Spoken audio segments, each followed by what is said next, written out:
여러분 안녕하십니까? EBS 초대석 정관용입니다. 오늘은요, 뇌과학자 한 분을 모셨는데요. 과학을 하시면서 인문학, 사회과학, 예술, 이번엔 또 건축, 여러 분야를 넘나들면서 왕성한 연구 활동을 하고 계시고, 그리고 또 과학의 대중화에도 누구보다 앞장서 계신, 여러분 아마 금방 얼굴 보면 아실 겁니다. 카이스트의 정재승 교수를 초대했습니다. 어서 오십시오. 안녕하세요. 네. 몇 년 전 뵙고 그 사이에 살이 좀 더 찌신 것 같아요. 카메라에 비칠 때 특히 더 그런 것 같고요. 네. 네. 그리고 요즘 그 운동량은 늘어나고 있는데 먹는 양이 더 많이 늘어나고 있는 것 같아요. 그래서 네, 계속 몸무게가 늘고 있습니다. 연구하는 주 전공 분야지 뇌과학. 네, 네. 그게 뇌과학을 하면 네. 인문과학, 사회과학, 뭐 예술 이런 거랑 어쩔 수 없이 같이 연결이 되는 그런 건가요? 예, 그렇죠. 왜냐하면 결국은 사람이 어떻게 생각하고 행동에 옮기느냐, 그걸 그 센터라고 할 수 있는 곳이 뇌다 보니까 예. 인간을 이해하고 우리 사회를 이해하려고 했던 인문사회과학 영역하고 본질적으로 좀 맞닿아 있고요. 특히나 최근 들어서는 뭐 예술 작품이 왜 아름다우냐 이런 것들을 뇌를 촬영하면서 답을 얻으려고 하다 보니까 이게 예술이나 미학 쪽까지도 연결도 되고요. 굉장히 과학적이면서도 굉장히 인문사회과학적일 수 있는 그런 분야가 제가 하고 있는 연구 분야인 것 같습니다.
저는 이제 철저히 사회과학만 쪽 한 사람입니다. 네.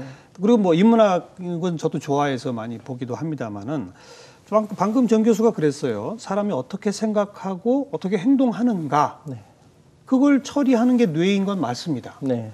근데 우리 사회과학이나 인문학에서는 그것을 사회적 요인, 어떤 배경, 어떤 영향, 그것에 의해서 그 사람이 그렇게 생각하게 된다거나 그렇게 행동하게 된다거나, 인문학에서는 그것은 이제 개인적인 어떤 휴머니즘의 영역 속에서 그 사람의 어떤 철학, 그 사람의 사고방식의 틀, 뭐 이런 것들에 의해서 그런 생각을 하고 그런 행동을 하게 된다라고 설명하잖아요. 맞습니다. 네. 뇌과학은 글쎄요, 그런 생각과 행동이라는 결과만 설명하는 거지 원인까지 보여주는 건 아니지 않을까요? 네. 그러니까 이제 인문사회과학에서는 그동안 저 사람이 어떻게 행동하느냐, 뭐라고 표현했느냐가 그 사람의 마음을 읽을 수 있는 지표라고 생각해 왔던 거죠. 그러니까 그가 투표장에서 누구에게 투표를 했느냐, 글을 쓸 때 뭐라고 표현했고 설문을 어떻게 답했느냐, 이런 걸 가지고 무슨 말을 했느냐, 네, 이런 거. 인문사회과학자들은 그 사람이 아마 이런 생각을 가지고 이런 행동에 옮겼을 거야라고 판단해 왔는데요. 어쨌든 그런 판단들은 뇌 안에서 벌어지는 일이고, 우리가 뇌에 대한 이해가 깊어지면 깊어질수록 이 사람이 이런 과정을 거쳐서, 다시 말하면 이 행동을 하는 데에는 과거의 기억이 굉장히 중요했구나, 혹은 저 사람과의 관계를 담당하는 영역이 활성화되는 걸로 보아 상대방의 입장을 생각해 보면서 더 고려해서 이런 결정을 했구나. 내 이익을 굉장히 중요하게 생각하는 영역이 활성화됐는지, 혹은 우리 사회 전체를 고려하는 영역이 활성화됐는지, 뭐 이런 것가 우리에게 이 사람이 왜 이런 행동을 했는지에 대한 실마리를 제공해 줄 수 있죠. 그런 면에서 저는 그 뇌과학만이 인간의 마음을 읽을 수 있다라고 생각하진 않지만 예.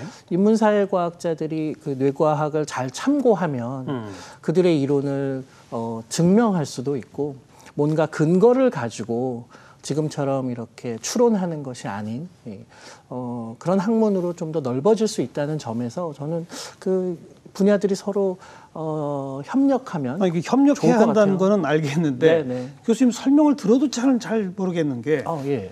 그러니까 사회과학이나 인문학자들은 그 사람의 행동, 결과물로 나타난 것을 네. 보고 그걸 연구하면서 그 사람이 이렇게 생각했을 것이다. 네. 생각을 원인으로 유추한다는 거 아닙니까? 맞습니다. 그럼 뇌과학은 그 사람의 그 생각을 결과로 놓고 그런 생각이 만들어진 원인을 찾는 거예요? 그 생각을 하고 있는 동안 뇌를 찍어서 그 생각이 어떤 방식으로 진행되는지를 모니터링하면 이 사람이 지금 무슨 생각을 하고 있는지를 알 수 있는 거죠. 그 사람의 그 행동을 예측할 수 있어요? 물론입니다. 예를 들면 뭐 흔히 하는 예로는 물건을 보여주고요. 예. 그 다음에 가격을 보여주고 이거 살래 말래 버튼을 누르게 합니다. 예, 그러면은 뭐 사겠다 안 사겠다 버튼을 이제 누를 텐데 우리는 이 사람이 이걸 왜 사겠다고 했는지 왜 안 사겠다고 했는지는 알 수 없죠.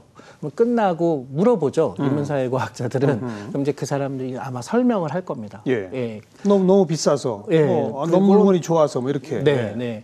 그런데 실제로 뇌를 찍어 보니까 물건을 보는 순간 사실은 이 사람이 살지 말지를 이미 결정한다는 거예요.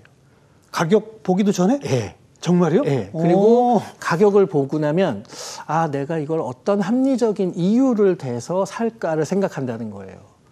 정말입니까? 네. 그래서 신기하네요. 심지어 버튼을 누르는 의사결정을 하는 순간에는 이 사람이 뭐 사겠다 안 사겠다 큰 차이가 오히려 없고요.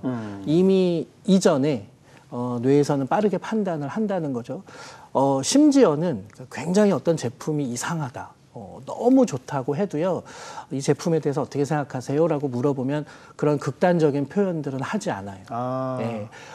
많은 부동층. 대충 좋습니다. 네. 이렇게. 예. 정치적으로도 선거 즈음에 많은 부동층에게 물어보면 예. 저는 아직 결정하지 않았습니다라고 맞아요. 얘기하는데 지난 대선 때 저희가 했던 실험 중에 하나는 부동층만 모시고 후보들 사진과 함께 좋으면 왼쪽 버튼을, 싫으면 오른쪽 버튼을 누르게 해요. 예. 좋다라는 단어가 들어가 있으면. 예. 그러면 이제 문제는 되게 간단하거든요. 단어가 좋으면 좋다라는 단어가 있으면 왼쪽 버튼. 그렇죠. 싫다라는 단어가 있으면 오른쪽 버튼. 근데 좋다라는 단어 밑에 내가 싫어하는 후보의 사진이 있으면 좋다를 누를 때 사람이 한번 멈칫해요. 그렇게 되겠죠. 그렇겠죠. 그래서 조금 시간 차가 생기는 거예요. 그거를 통해서 이 사람이 남에게는 말하지 않지만 그 두 후보, 세 후보 중에서 누구를 좀 더 선호했는지를 우리가 예측할 수 있었어요. 그리고 나서 선거 후에 예. 누구를 찍으셨습니까? 물어봤더니 예. 저희가 예측한 대로 한 87%가 이야. 예, 저희가 예측한 대로 찍었어요. 그러니까 본인은 남한테는 말하지 않고 아직 고민 중입니다라고 하지만 어느 정도 선호가 있기도 하고요. 예. 근데 다시 말하면 우리는 경험한 모든 것을 다 표현하지 않거든요. 예. 근데 설문조사에서 거짓말도 많이 해요. 많이 하고요. 그냥 예. 남들이 생각하는 정답 그냥 말해버리고 말고 그렇죠. 네. 내가 어떻게 경험했는지 본인도 잘 모르기도 하고요. 말로 표현하는 게 서툴기도 하고. 그런데 그 경험하고 있는 동안 뇌를 찍어보면 이 사람이 지금 어떤 방식으로 세상을, 제품을 받아들이고 있는가 하는 걸 알 수 있으니까 많은 경우에 도움이 되는 것 같습니다. 뇌는 거짓말을 하지 않는군요. 그래서 거짓말 탐지기 분야가 예. 범죄학 분야에서 제일 뭐 앞으로 각광받을 수 있을 것 같아요. 예를 들면 우리는 결국 그 사람이 하는 말밖에 믿을 수가 없는데 뇌에서 과거의 기억을 끄집어내고 있는지 혹은 이야기를 만드는 영역이 지금 활성화되면서 새로운 이야기를 만들고 있는지는 그냥 굉장히 다른 패턴을 보이거든요. 그러니까 그런 걸 통해서 이 사람이 지금 이야기를 지어내고 있구나. 네. 혹은 뭐 사건 현장 사진 보여주면 어딘지 모릅니다라고 얘기하지만 이 사람에게 친숙한 현장과 정말로 생소한 현장은 뇌에서 다른 반응을 보이거든요. 그렇죠. 네, 그러니까 이제 그런 걸 보면 지금 범죄 수사에 이 뇌공학 씁니까? 아직은 못 아직은 재판에서 의미 있는 증거로 채택되지는 않고 있습니다. 네, 네, 그 네. 정확도가 한 90%, 80%에서 90% 사이?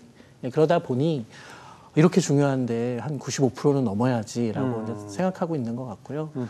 또 이제 중요한 게 그 과학자들끼리도 이제는 이 분야가 굉장히 무르익고 신뢰할 만해서 그냥 재판장에서도 아주 신뢰할 만한 증거로 채택할 수 있습니다라는 합의가 있어야 되는데 뇌과학이 좀 신생 학문이다 보니까 아직은 그렇게 좀 더 지켜봐야 된다라고 신중하게 생각하는 과학자들이 좀 더 많은 것 같습니다. 방금 나온 얘기라서 그 범죄 수사나 재판에 쓰입니까를 먼저 물어봤는데 네. 그 앞에 예로 든 거 말이에요. 네. 선거, 네. 그다음에 물건 살래 말래. 네. 지금 그 실험들은 좀씩 더 발전시키면 네. 정치 분야에서도 아니 마케팅 분야에서도 아주 넓게 활용되겠는데요. 이미 활용되고 있죠. 어떻게 해요? 예를 들면 어떻게 쓰이고 있습니까? 클린턴과 오바마 선거 캠프에는 이미 심리학자와 신경과학자들이 참여해서 왜 이제 뉴로폴리틱스라고 해서 신경 정치학. 그러니까 다시 말하면 흔히들 뭐 넥타이가 어떤 색깔일 때 신뢰감을 주냐 뭐 이런 거 하잖아요. 그것이 그냥 사람들의 생각이거든요. 근데 그걸 넘어서서 예를 들면 후보의 다양한 각도로 사진을 찍고 거기에 다양한 옷들을 우리가 입혀보고 유권자들의 뇌를 찍어보는 거죠. 그랬을 때 가장 선호되는 각도, 색깔 매치 뭐 이런 것들을 가지고 이미 써먹고 있어요. 그렇습니다. 그래서 그 캠프에서 나오는 모토 같은 거 있잖아요. 그러니까 그 선거의 한마디 이런 것들은 가장 긍정적으로 영향을 주는 한마디가 뭔지를 뇌를 찍어가면서 실험을 하는 거죠. 네. 저도 뭐 총선, 대선 뭔가 연락을 기다리고 있습니다. 뭐 좋은 실험을 해볼 수 있는 기회라서요. 아직 연락은 안 왔습니다. 네, 아직은 안 오고.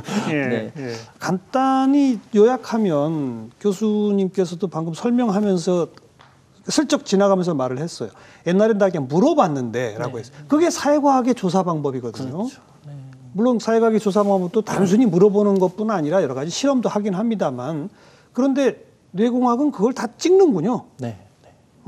그러니까 이런 걸 이용하면 예를 들면 이 공간이 나에게 어떤 영향을 미치느냐 이런 것들을 이제 측정할 수 있는 거죠. 예를 들면 왜 이렇게 책이 많으면 내가 좀 뭔가 나도 책을 읽고 싶어진다거나 여기서 좀 지적이고 진지한 대화를 나누고 싶어진다거나 천장이 낮을 때는 집중이 잘 되지만 천장이 높을 때는 오히려 사고가 다양하게 개방된다거나 뭐 이런 상황들을 촬영할 수 있고 그래서 심지어는 그걸 건축에 적용할 수도 있는데 그래서 그런 학문을 신경건축학이라고 부르는 거죠. 교수님이 그 신경건축학 뭐 지금 하고 계시잖아요. 맞습니다. 건축학자들하고. 맞습니다. 뭘 하시는 거예요, 그러니까? 지난 5년 동안 매달 토요일 날 만나서 건축가들과 신경과학자들이 모여서 그러니까 예전 같았으면 한 번도 만날 일이 없는 두 분야의 사람들이 공간이 그 사람의 뇌, 인지, 사고에 어떤 영향을 미치는가에 관한 논문들을 읽고 그걸 이용하면 지금 현재 건축물들에 어떤 문제가 있고 새로 건축을 설계한다면 어떻게 해야 되는가를 논의하는 그런 모임입니다. 그 결과물들이 나오고 있습니까? 예, 그렇습니다. 그러니까 예를 들면 아이들이 노는 그런 뭐 어린이집이라든가 유치원, 학교 뭐 이런 곳은 어떻게 디자인돼야 되나? 세상의 모든 학교, 우리나라의 모든 학교는 다 똑같이 생겼잖아요. 똑같아요. 예, 근데 그게 정답은 아니거든요. 왜 그렇게 해야 됐냐라고 물어보면 그냥 옛날부터 그래왔다. 그렇죠. 그냥 효율적이니까. 맞습니다. 뭐 이런. 그런데 그렇게 앞에서 선생님이 아이들에게 일방적으로 강의하던 방식에 적합하게 만들어진 이 교실이 정답은 아니고요. 또 교실의 다양한 형태가 선생님으로 하여금 다양한 수업을 시도해보게 할 수도 있잖아요. 그런 점에서 여러 유형의 교실을 제안해 볼 수도 있고요.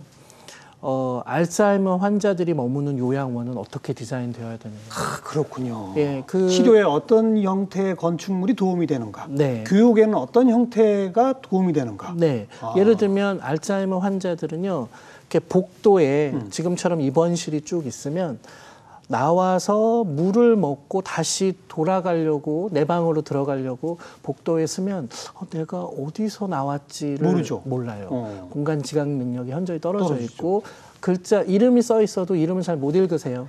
그래요. 네, 그래서 그런 곳은 어린 시절 사진들을 붙여서 기억을 이거 내 방이야. 예, 어른이나 나이 들어서 사진은 붙여놔도 모르죠. 몰라요. 예, 그래서 어렸을 때 사진만 보고. 예. 그리고 그렇게 복도식은 어르신들이 나와서 생활하기가 너무 불편하니까 그러면 이제 나 내 방이 어딘지 몰라라고 차마 말씀 못 하시거든요. 그러면 그냥 과일 드세요 나오시라고 해도 나 피곤해 배 안 고파 하면서 방에만 계신 거죠.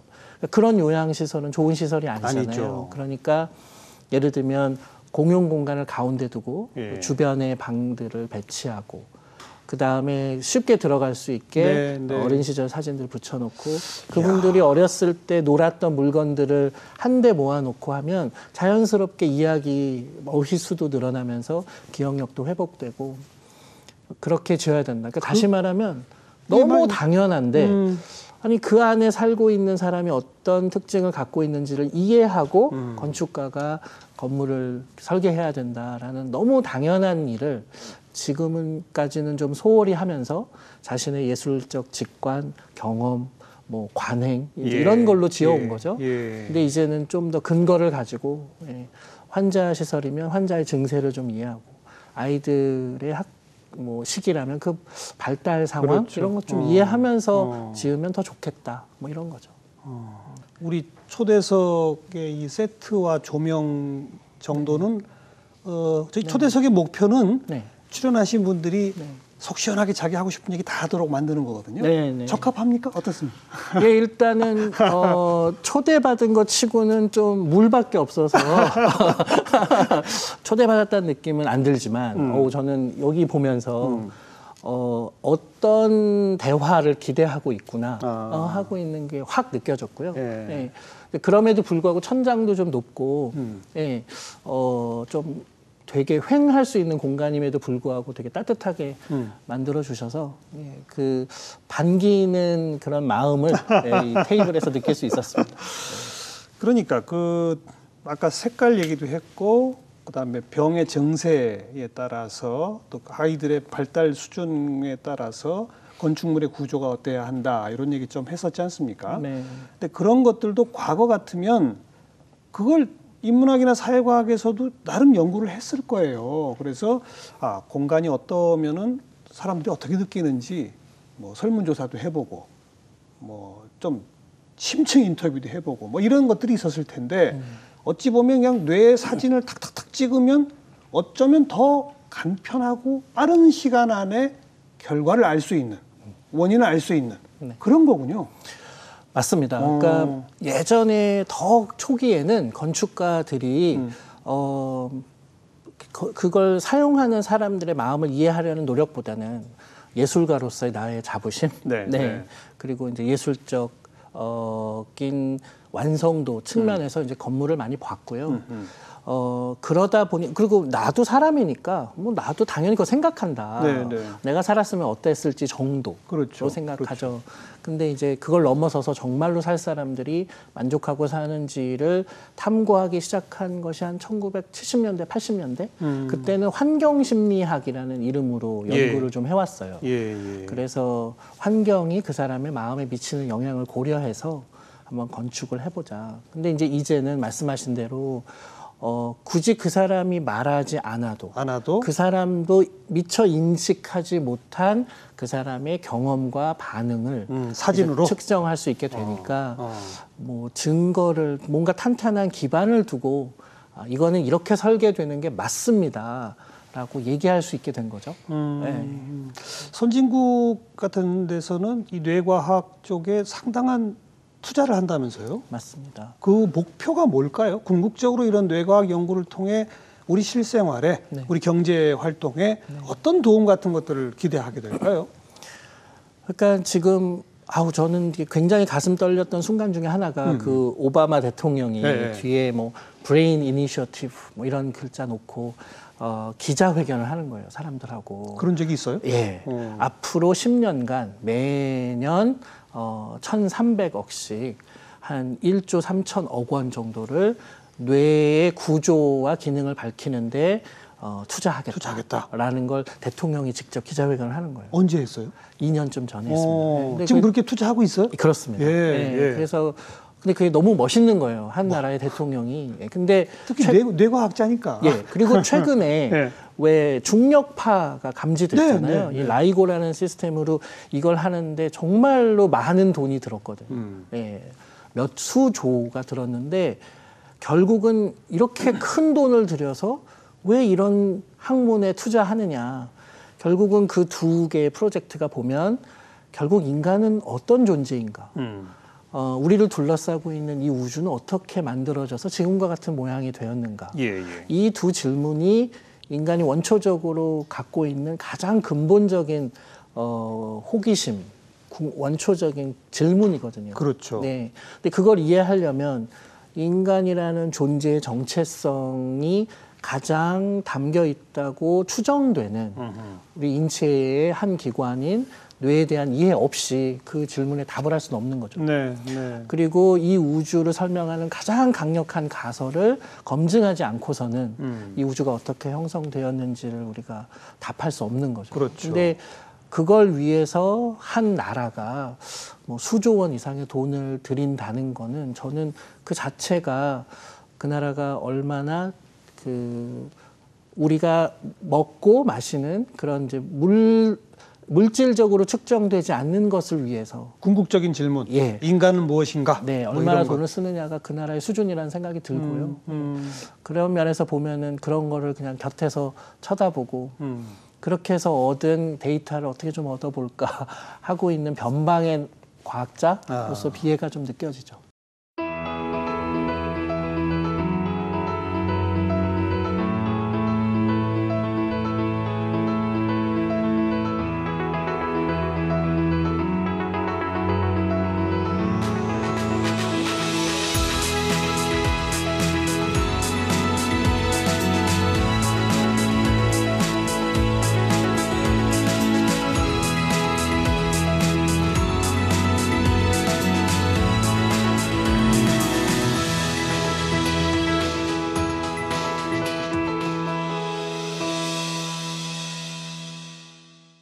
정 교수는 어쩌다가 뇌공학에 관심을 가졌어요? 원래 박사학위를 딴 건 물리학 박사잖아요. 네, 제가 물리학 제 학위 논문은 알츠하이머 환자 치매의 뇌를 모델링하는 거였습니다.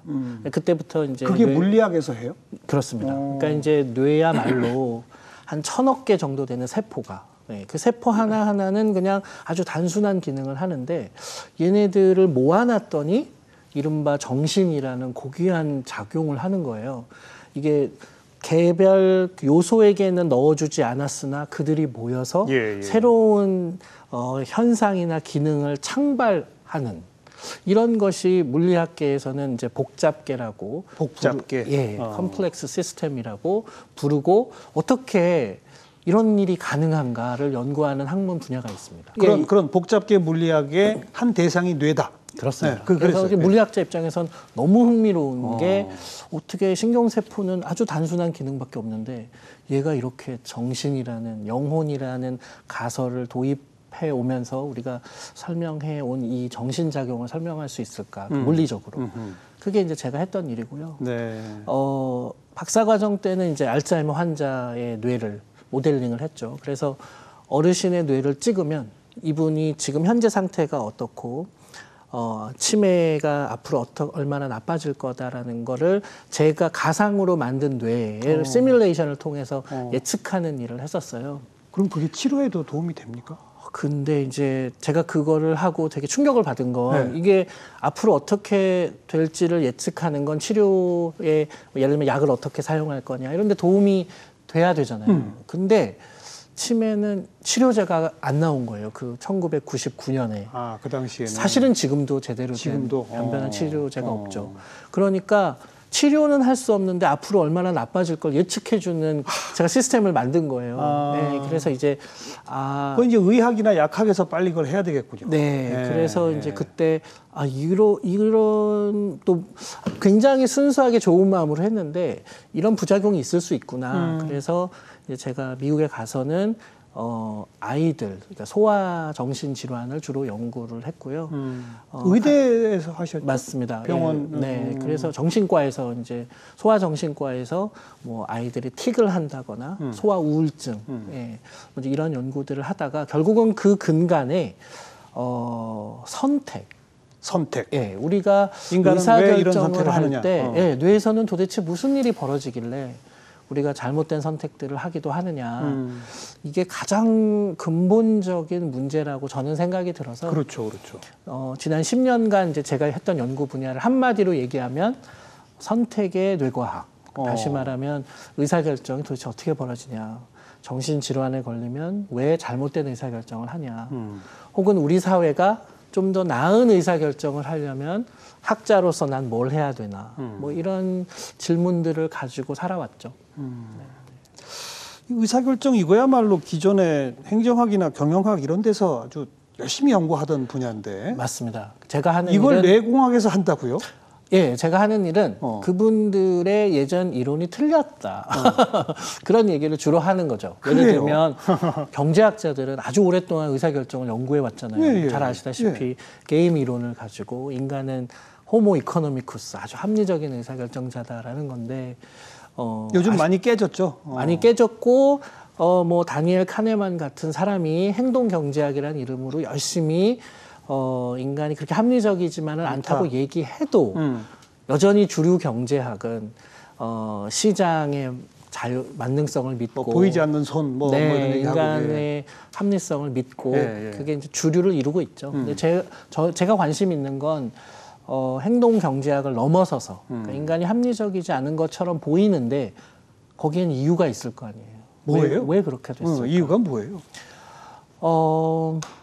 그 합리성이라는 잣대는 굉장히 편협해서 지금 이 순간 나한테 가장 큰 이득이 되는 것이 무엇이냐라는 걸 따지는데 실제로 인간은 선택할 때 좀 시간 얼마 후에 나중에 더 큰 이득을 원하거나 나만 이득을 보지 않고 내가 사랑하는 주변에 있는 사람과 함께 이득을 얻거나 예. 혹은 과거에 어떤 경험이 있어서 나는 내 이득과 상관없이 그건 되도록이면 안 할래 라든가 이런 뇌의 굉장히 다양한 영역들이 제 나름대로 기준을 가지고 종합적인 판단들을 하는데 그 복합적인 프로세스를 이해하지 않고 그냥 결국은 당장 이득에 충실하게 의사결정을 할 거야라고 하는 게 편협한 생각이라는 거고요. 근데 지금 방금 말씀하신 좀 나중의 이득, 주변 다른 사람과의 이득, 과거 경험에서 오는 공포심, 뭐 이런 게 사람마다 다르지 않아요? 사람마다 다르죠. 사람마다 다르고 그것 기저에 깔려 있는 보편적 원리 그것도 찾을 수가 있다고요? 물론이죠. 네. 그러니까 예를 들면 세상의 모든 행성들, 별들의 모양은 다 다르지만 그것들 우리가 관심 있는 건 저 별이 왜 저렇게 생겼냐가 그걸 설명하는 게 아니라 그 기저에 깔려 있는 이 우주를 관통하고 있는 원칙은 무엇이냐. 도대체 물질들이 어떻게 모이길래 그런 걸 찾죠. 환경이 마련되면 그렇게 되느냐. 똑같은 거군요. 그 원리를 찾는 거죠. 근데 그런 게 뇌 사진 찍으면 다 나온다고요? 이 사람이 나중 이득을 생각했는지 주변 이득을 생각했는지 이런 게? 제가 여기서 네라고 대답하면은 너무 사기꾼 같고요. 그것을 짐작할 수 있는 힌트를 주죠. 뇌 사진이요. 그러니까 이게 조금 더 시청자분들을 위해 도움을 드리면 나중 이득을 생각할 때에 활성화되는 뇌의 부위와 주변 사람을 생각할 때 활성화되는 뇌의 부위가 다르다 이런 거예요? 그렇습니다. 그러니까 예를 들면 담배를 피는 사람들 있잖아요. 담배 피지 마, 끊어 라고 얘기하는데 담배를 끊으면 제가 건강에 도움이 되겠죠. 더 오래 살겠죠. 근데 지금 이 순간 내가 담배를 한 대 피웠을 때 얻게 되는 기쁨이 있죠. 예, 그러면 지금 이 순간 얻게 되는 작은 기쁨과 언제가 될진 모르지만 건강하게 나중에 사는, 좀 더 수명이 연장되는 더 큰 그 보상이지만 명확하진 않은 네, 그 둘 사이의 무게를 재는 뇌 영역이 있는 거예요. 근데 어떤 사람은 지금 이 순간의 이 즐거움을 훨씬 더 중요하게 생각하는 사람이 있고요. 어떤 사람은 이제 먼 건강을 생각하는 사람이 있는 거죠. 그러면 어떤 사람은 담배를 끊고 어떤 사람은 못 끊는데 무슨 차이냐? 결국은 그 저울 추가 어떻게 생겼느냐로 결정되는 거죠. 그런 사람은 예를 들면 지금을 중요하게 생각하는 사람은 못 끊는 거죠. 알겠습니다. 네, 어떤 추를 갖고 계시죠? 모르죠. 뭐. 그것도 변하잖아요. 물론입니다. 사람은 또. 근데 아무튼 그 정도까지 연구가 발전했다면 재미도 있겠고 연구할 대상도 참 무궁무진하겠고 동시에 그걸 다 알면 이제 이렇게 톡톡 자극을 하면 사람을 막 조종할 수 있는 거니까 맞습니다. 무섭기도 하고 한꺼번에 그런 생각이 막 드는군요. 맞습니다. 예, 근데 이제 저는 속으로는 그래도 내가 하고 있는 연구는 질환자들을 위한 거라서 좀 면죄부를 받고 있는 건 아닌가라고 자위를 하지만 사실은 환자들을 대상으로 한 이 연구가 예, 깊어지면 깊어질수록 또 정상적인 사람들에게 적용돼서 무시무시하게 사용될 수도 있죠. 예. 그것도 경계하면서. 그렇습니다. 네. 그런 선택에 관한 연구를 한 10여 년 해오셨으니까 그냥 우리 보편적으로 궁금할 수 있는 거. 좋은 리더가 좋은 선택을 하는 사람이잖아요. 맞습니다. 그게 기준이 뭐예요? 예를 들면 이 최근 신경과학자들이 하고 있는 좋은 리더의 선택이 우리가 전통적으로 생각하는 리더의 좋은 선택하고는 좀 다르다는 걸 알게 됐어요. 그래요? 예를 들면 우리가 생각하는 전통적인 좋은 리더의 의사결정법은 신중하게 의사결정을 한다. 네. 그래서 데이터를 잘 모으고 신중하게 고민을 해서 내가 이건 맞다고 확신이 들면 선택을 한다. 한 번 선택했으면 누가 뭐래도 우직이 밀고 나간다. 이게 이제 전통적인 선택법이죠. 근데 최근 들어서 예를 들면 혁신을 이루었던 리더들은 어떻게 선택을 했느냐 보면 그런 사람들은 좋은 선택을 하는 것만큼이나 이걸 언제까지 선택하는 게 가장 적절하냐. 시간. 그 right time을 굉장히 중요하게 생각했다는 거예요. 그래서 내가 이 선택은 언제까지 하겠다라고 하면 그때까지 자료를 모으고 데이터를 모아서 심사숙고하고 의사결정을 하고 그게 그때 확신의 레벨이 한 70%만 넘으면 그냥 실행에 옮긴다는 거예요. 근데 실행에 옮기다 보면 뭐 상황이 바뀌기도 하고 새로운 정보가 들어오기도 하고 그래서 그게 여전히 옳은 선택이 아닐 수 있잖아요. 그러면 자신의 의사결정을 조종하고 바꾸고. 심지어는 번복하고 그래서 그것 잘못된 의사결정이 만들어낼 수 있는 피해를 최소화한다. 그렇지만 실행에 옮기지 않아서 우리가 얻지 못하는 시간을 놓치기도 하고 하는 그 선택을 최대한 일어나지 않도록 챙긴다. 줄인다. 그게 중요하다는 거예요. 한마디로 유연성? 맞습니다. 그 유연성이 너무 중요한데 왜냐하면 내가 결정한 걸 끝까지 완수하는 게 중요한 게 아니라 목표를 혹은 조직에게 혹은 우리 사회에 이득이 되도록 하는 그 목표가 중요한 것이지 그 목표를 이루기 위해서 내 의사결정을 끊임없이 조정하는 것 그게 좋은 리더라는 거예요. 그래서 리더가 예전 전통적인 의사법으로 하자면 아무런 의사결정하지 않고 그냥 확실한 거 하나만 의사결정하면 돼요. 그러면 잘못된 의사결정을 피할 수 있죠. 그렇지만 사실은 냉정하게 따지고 보면 수많은 기회들을 그는 놓친 거죠. 그러니까 본질적으로 리더가 좋은 의사결정을 한다는 것의 핵심은 리더는 굉장히 많은 의사결정을 하는 사람이다. 그것이 모두 맞을 수는 없다. 그러면 좋은 리더는 반드시 해야 할 의사결정을 꼭 한다. 그리고 해서는 안 될 의사결정 때문에 생긴 피해를 최소화한다. 네. 네. 그게 이제 그러면서 자꾸 바꿔나간다. 네. 변화시켜 나간다. 네. 적응시켜 나간다. 맞습니다. 목표를 향해서.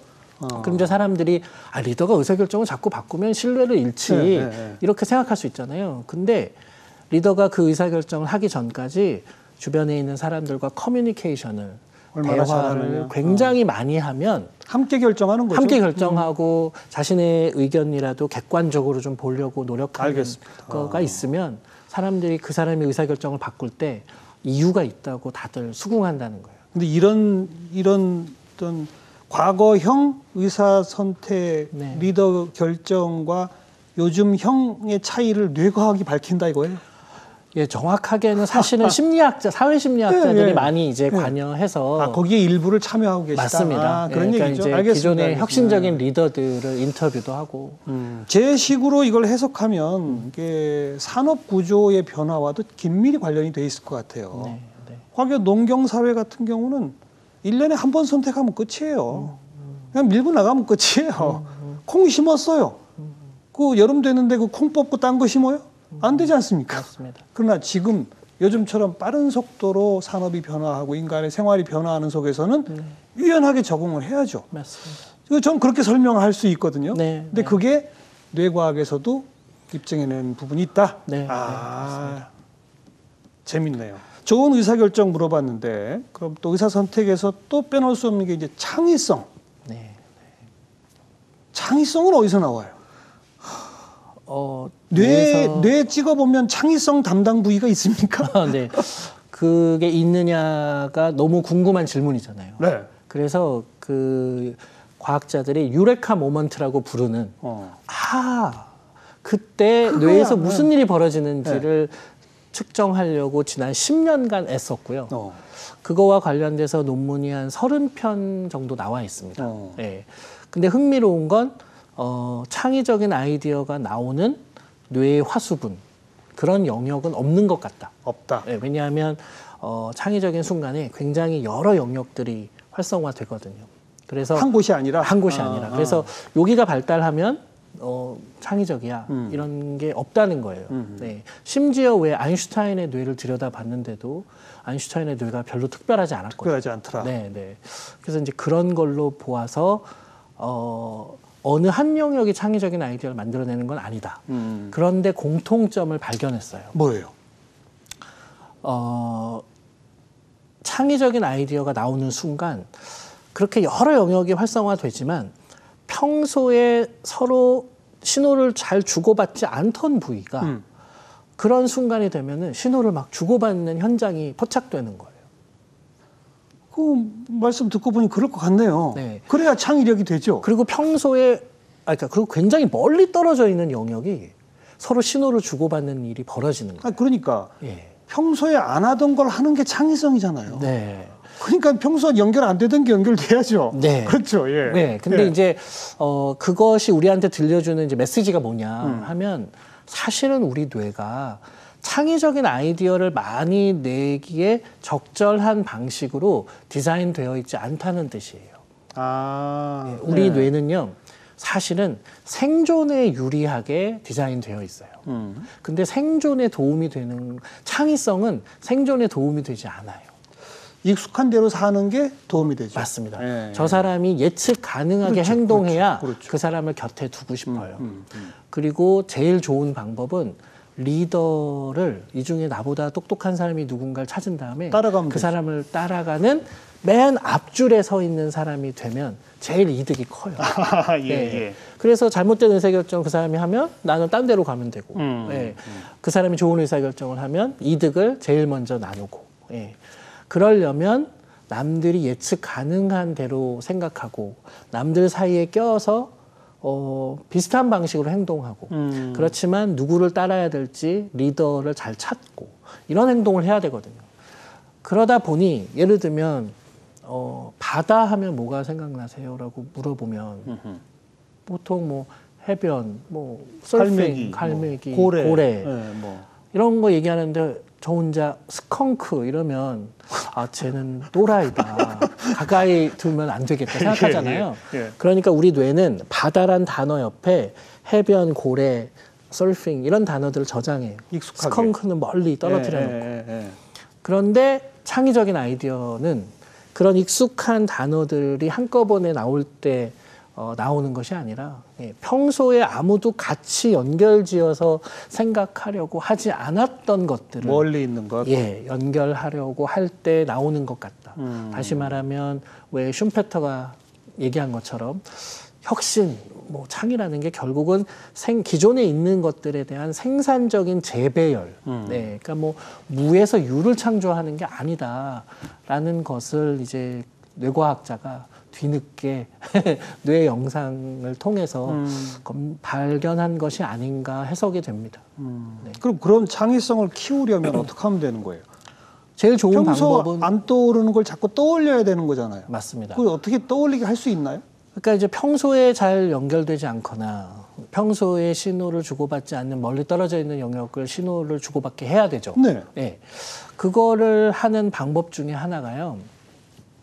우선은 머릿속에 굉장히 많은 영역들에게 뭘 넣어놔야 돼요. 네. 근데 우리는 직장 생활 해보시면 그냥 평소에 똑같은 정보를 받은 사람들, 똑같은 경험을 하는 사람들끼리 모여가지고 다람쥐 쳇바퀴 돌듯 아침, 점심, 저녁 그렇게. 같이 먹으면서 네. 서로 얘기하고 네. 그러니까 정보가 비슷하잖아요, 서로. 그러다 보니 어떤 문제가 터졌을 때 내가 생각할 수 있는 걸 저 사람도 생각하고 거기서 거기다. 저 사람이 생각하는 게 나한테 그럴듯하게 들리고 그러면 그거 좋은 아이디어네. 나도 그렇게 생각했었어 하고 그 일을 진행하는 거죠. 그러니까 내 삶에서 새로운 아이디어들이 계속 들어올 수 있는 그런 통로가, 유입 창구가, 채널이 좀 다양한 사람을 얼마나 만나고. 있느냐. 그게 되게 중요한 거죠. 그러니까 예를 들면 3D 프린터 전문가를 우연히 만나게 돼서 그 사람과 이야기를 나눠봤더니 3D 프린터라는 게 있구나. 그런 걸 이제 알게 되고 그런 걸 이제 저장해 두는 게 첫 번째. 두 번째는 보통 사람들은 그런 걸 들으면요. 오늘 참 좋은 교양을 얻었다라고 생각해요. 다시 말하면 내가 창의적인 능력을 발휘해야 될 곳, 문제를 해결할 곳에 들은 것들을 어떻게 접목할까를 많이 고민하지 않고요. 고민은 고민대로 하고 그건 그냥 별개로. 나머지 오늘 뭐 뇌과학자 만나서 좋은 얘기 들었다. 그냥 그러고 마는 거죠. 그러니까 자기가 해결해야 될 문제에 그 주변에서 들어오는 새로운 아이디어를 접목하려는 노력을 해야 되는데 그 고민은 쉬운 고민이 아닙니다. 되게 힘들고 잘 고통스럽고 안 떠오르죠. 그렇게. 그리고 대개의 고민은 해봤자 별로 소득이 없어요. 근데 예를 들면 뭐 브레이크스루 이노베이션이라는 게 보통 아이디어를 100개쯤 내면 그중에 2-3개 성공하는 거예요. 그렇다는 얘기는 그런 얘기를 들으면 이거 아이디어 내기 어렵구나라고 생각하지만 한편으로는 아이디어를 100개쯤 내야 좋은 아이디어를 얻겠구나라고 생각할 수 있잖아요. 그러니까 그 후자의 노력을 해야 되는 거예요. 이게 되게 어려운 거구나. 그러면 상관없는 걸 붙이려는 시도를 내가 많이 해야 하나 성공하는구나 라고 해야 되는데 우리는 100개 서너 개면 안 하고 마라. 이러다 보니 이제 아예 안 하면 멀리 떨어져 있는 영역이 서로 신호를 주고받을 일이 없겠죠. 아주 다양한 사람을 만난다는 면에서는 제가 남부럽지 않게 만나는 물론이죠. 사람입니다. 부럽습니다. 네. 그런데 제가 별로 창의력이 없는 거는 고민을 별로 안 한다는 얘기일까요? 그냥 좋은 교양을 계속 얻고 계시네요. 아이들에게 적용하면 이렇게 되겠네요. 그냥 틀에 박힌 교실에 앉혀서 선생님 가르치는 거 계속 받아 적고 외우고 이런 교육이 아니라 좀 더 밖에 나가서 넓은 다양한 사람들을 접촉하게 하고 또 생각할 시간을 많이 주는 맞습니다. 그런 교육을 해야 아이들이 창의력으로 자란다. 이렇게 할 수 있겠군요. 물론입니다. 아주 정확한 말씀이시고요. 저는 예를 들면 우리 아이가 창의적으로 되기 위해서 어떤 부모가 돼야 되느냐. 부모가 할 수 있는 가장 좋은 일은 어떻게 하면 우리 아이 머릿속에 다른 아이와 다른 것을 넣어줄까. 그렇죠. 네. 남과 다른. 남과 다른. 그리고 아이가 스스로 그것들을 연결할 수 있는 무료한 시간을 얼마나 참고 기다리면서 애들에게 줄까. 이걸 지키는 게 이제 우리나라 사회에서 어려운 상황이 됐거든요. 되도록이면 우리 아이에게 남들 머릿속에 들어갈 걸 이왕이면 빨리 네, 그렇게만 정확하게 넣어서 연습시키고 애가 혼자 스스로 생각할 겨를이 없는 그런 삶들을 부모들이 제공하는데 정반대로 해야 되겠죠. 사실은 그렇습니다. 예, 예, 왜냐하면 세상에 나오면 결국은 걔가 할 수 있는 생각과 행동은 다른 아이들과 똑같다면 결국은 대체 가능한 인간이 될 수밖에 없고 그렇죠. 그 아이의 사회적 가치가 떨어질 수밖에 없거든요. 바다 했을 때 스컹크 떠올렸다고 뭐라 그러지 말고 박수를 막 쳐주고 왜 그러냐, 예, 그게 의미 있는 연결인지를 자꾸 물어보고 물어서 예. 말하게 하고 네. 생각해보게 하고 네, 네. 해마다 10월 마지막 주가 되면 많은 동료 학자들하고 네. 무료 강연하러 다니시죠? 네, 네. 1년에 딱 한 번 그렇게 하시는 거예요? 네, 네, 네. 거기 몇 명이나 지금 동참했습니까? 매년 한 100명 정도 예, 참여하고요. 근데 뭐 해마다 다릅니다. 이제 예전에는 제가 1년에 그냥 대여섯 번씩 그런 강연을 하게 됐는데 우연히 이제 도서관에 가게 됐는데 거기 듣는 학생들한테 들어보니까 한 번도 과학자를 본 적이 없다는 거예요. 그랬겠죠. 네, 그래서 저를 시골이죠? 네, 그래서 저 막 제 머리카락을 뜯어가고 과학자 머리카락 처음 만져본다 그러고 제가 소녀시대 대우를 받은 적이 있어요. 그래서 야, 이 기쁨을 동료 과학자들과 좀 나눠야 되겠다는 생각이 들어서 트위터에 우리 1년에 364일은 자신의 재능을 정당히 세상에 청구하고 하루 정도는 우리가 좀 이런 일에 써볼 수 있지 봉사하자, 않을까. 재능기부. 네, 너무 많은 분들이 이제 호응을 해주셔서 그걸 시작하신 즐겁게, 거잖아요. 네, 그러니까. 예, 그렇습니다. 네, 참 하고 있습니다. 지금 하고 계신 연구와 그 연구의 목표 이런 얘기는 아까 들었습니다. 네, 네. 인생의 목표를 마지막으로 여쭤보고 그래서 앞으로 바로 다음 어떤 새로운 계획 같은 게 있으면 하나 소개해 주시죠. 네. 그 의사결정을 연구하다 보니까 저는 우리 사회가 좀 더 나은 의사결정을 하는 나라가 됐으면 좋겠거든요. 그렇죠. 그리고 정재승이라는 학자가 이제 살고 있는 동안 그 덕분에 우리 사회가 좀 더 좋은 의사결정을 할 수 있게 됐다라는 이야기를 듣고 싶어요. 그래서 그게 어떤 상황일지는 계속 고민을 해보고 있는데요. 제가 요즘 하고 있는 연구가 자살이에요. 네, 그래서 이제 우울증 환자들이 왜 대개의 생명체들이 안 하는 이 자살이라는 선택을 하는가? 이 자살을 막기 위해서는 이제 어떻게 해야 되는가? 그 의사결정과 관련돼서 가장 제가 보기엔 불행한 선택이잖아요. 그렇죠. 예, 그래서 이거를 좀 줄여나가는 그런 이제 학문적 연구 또 그렇게 해서 얻은 결과물을 가지고 좀 사회적 운동 뭐 이런 것들을 해보고 자살 싶은 예방 게, 운동 뭐 이런 것들에 그런 게 이제 큰 원대한 목표입니다. 자, 오늘 소개받은 여러 가지 다방면에 이 뇌과학이 응용되고 또 접목시켜서 서로 협업하고 이런 말씀 쭉 들었지 않습니까? 모든 분야에서 성과가 있길 바랍니다.